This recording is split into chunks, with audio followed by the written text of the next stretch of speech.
Hello, तर good evening सगळ्यांना. तर संध्याकाळचे 5 वाजले होते आणि आम्ही निघालो होतो माझ्या माहेरी, कारण माझ्या काकांच्या घराची वास्तुशांती होती. आता जाता जाता एके ठिकाणी गिफ्ट घेण्यासाठी थांबलो होतो, तर तिथे इतक्या सगळ्या छान छान राख्या होत्या.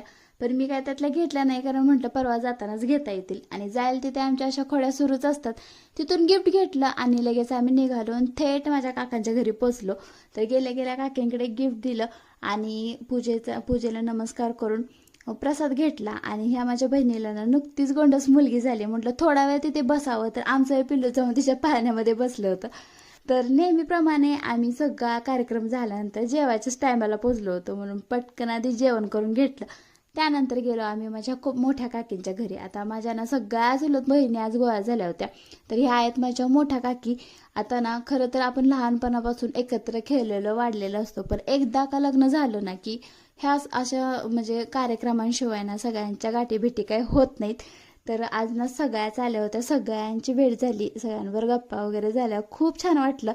थोडा वेळ ते काकींच्या घरी बसलो नाही. ही आहे आमची पूजा, माझ्या सगळ्यात लहान भावाची बायको. नुकतंच त्यांचं लग्न झालंय. आणि ही आमची परी, म्हणजे सगळ्यात मोठ्या बहिणीची मुलगी. तर संध्याकाळचं वातावरण होतं आणि शेतातलं घर असल्यामुळे ना खूप छान वाटत होतं. तर ह्या सगळ्या माझ्या चुलत बहिणी आहेत. खूप दिवसांनी सगळ्यांची भेट झाली आणि खूप छान वाटलं. आता एकत्र एवढ्या दिवसांनी आलो म्हणजे फोटो वगैरे तर झालेच पाहिजे. इकडे आमचे फोटो काढायचे सुरू होतो, पण ह्या साडवांच्या इकडे चांगल्याच गप्पा रंगल्या होत्या.